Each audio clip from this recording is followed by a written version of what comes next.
अस्सलाम वालेकुम। ये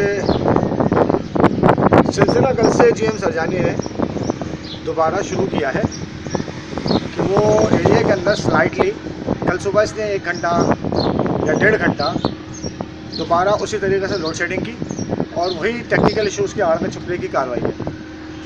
ये मीटर दिखाने का मकसद मेरा ये है कि आपको कंफर्म कर सकूं कि इनकी जो है वो रेड बल्ब ऑन नहीं हो रहे हैं। इसका मतलब ये है कि इस इलाके के अंदर इलेक्ट्रिसिटी ऑफ हुई हुई है। मैं तमाम इदारों को, नेपरा को, केई के अच्छे लोगों को और प्राइम मिनिस्टर पाकिस्तान इमरान खान को ये इस बात की आवाज़ देता रहूँगा कि वो इस तरफ तवज्जो करें और जीएम सरजानी जो कि अपनी ज़ात के अंदर एक इतना बड़ा हरामखोर यहाँ पे इस इलाके के अंदर मुसल्लत है अज़ाब की सूरत में कि जो किसी भी लिहाज से इन हालात में भी सुधरने का नाम नहीं ले रहा है, जबकि ये सूबाई गवर्नमेंट और वफाकी गवर्नमेंट, ये आपको जनरेटर चलने की आवाज़ आ रही होगी कि ये इस इलाके के अंदर मुसलसल लोड शेडिंग करने की कोशिशों में मसरूफ़ है। मैंने इनके कंप्लेंट सेंटर फ़ोन किया तो वहाँ से मुझे अबरार समी नाम के लड़के ने कॉल पिक की और उसने मुझे बताया कि जी आपके इलाके के अंदर टेक्निकल इशू आया हुआ है। मैंने उससे पूछा कि भाई क्या टेक्निकल इशू है, तो उसने बोला सर हमारे पास सिर्फ इतना ही हाईलाइटेड है कि इलाके के अंदर टेक्निकल टीमें काम कर रही हैं और यहाँ पर टेक्निकल इशू आया है। मैंने कहा भाई ये कहाँ पर आया हुआ है टेक्निकल इशू? उसने बोला सर हमारे पास इस किस्म का कोई भी स्टेटस मौजूद नहीं है।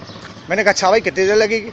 उसने बोला सर हम जल्द अज जल्द कोशिश करेंगे। ये सारी डिटेल मैं आपको इसलिए बता रहा हूँ कि इसने कल सुबह से दोबारा इस इलाके के अंदर लोड शेडिंग करने की शुरुआत कर दी है और जिस वक्त में मैं फिर रिपीट करूँगा कि सूबाई गवर्नमेंट, वफाकी गवर्नमेंट लॉकडाउन का टाइम पीरियड बढ़ा रही हैं, सख्ती कर रही हैं और ये इस इलाके के अंदर मज़मूम मकासद जो इसके दिमाग में पैदाइशी तौर पर शायद फीड किए गए हैं कि इसने किसी भी लिहाज से हलाल नहीं खाना है, हराम खाना है, तो ये टेक्निकल इश्यूज़ की आड़ लेकर यहाँ पर लोड शेडिंग में मसरूफ़ है।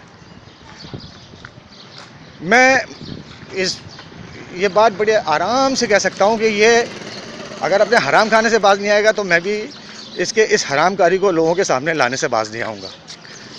मैं नेपरा को, केई के अच्छे लोगों को और prime minister of Pakistan Imran Khan को मुसलसल आगाही देता रहूँगा कि सर इस एक शख्स ने इस इलाके के अंदर हमारी ज़िंदगी हराम करके रखी हुई है और ये किसी भी लिहाज से बाज नहीं आ रहा है।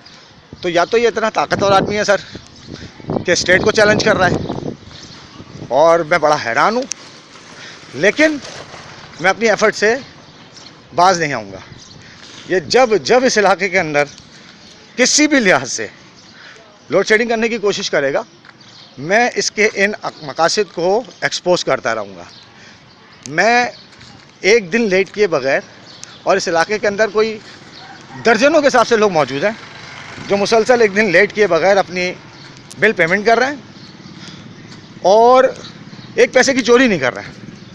तो ये शख्स उन लोगों के साथ इस कदर जुल्म करने में मसरूफ़ है कि जिसमें लोग आजिज़ आकर खामोश होकर अपने अपने घरों में बैठ चुके हैं। मैं सर आपको ये बात मुसलसल बताता रहूँगा कि अगरचे मेरे पास कोई वाज़ेह सबूत नहीं है, लेकिन कहीं के कुछ अच्छे लोग मुझसे राब्ते में हैं, वो मुझे बताते हैं कि इसके अंदर करप्शन इन्वॉल्व है और वो बेचारे इस कदर घबराते हैं कि इस जीएम सरजानी के ख़िलाफ़ मुझे हैरत है कि इलेक्ट्रिक का जीएम सरजानी इतना पावरफुल है कि लोग इससे घबराते हैं, उसके अपने डिपार्टमेंट के लोग घबराते हैं। सर मैं आपकी आगाही के लिए ये फिर आज से सिलसिला शुरू कर रहा हूँ। कल मैंने इसको थोड़ा सा मौका दिया था कि चलो शायद 1 आध घंटा 2-3 दिन में कोई एरर आ जाता होगा, लेकिन जब कल इसके पास कोई कंप्लेन नहीं गई तो इसने आज फिर अपने हाथ पैर थोड़े से फैलाए हैं और वही टेक्निकल इश्यूज़ की आड़ लेकर इसने लोड शेडिंग का सिलसिला कल से दोबारा शुरू कर दिया। जब तक वफाकी इदारे, सूबाई इदारे या प्राइम मिनिस्टर पाकिस्तान इस तरफ मुतवज्जा नहीं होंगे, मैं ये वीडियो मुसलसल अपलोड कर इसकी इन मक्कारियों को, हरामखोरी को एक्सपोज करता रहूँगा। मुझे इजाज़त दीजिए। नवीद अंसारी, अल्लाह हाफ़िज़।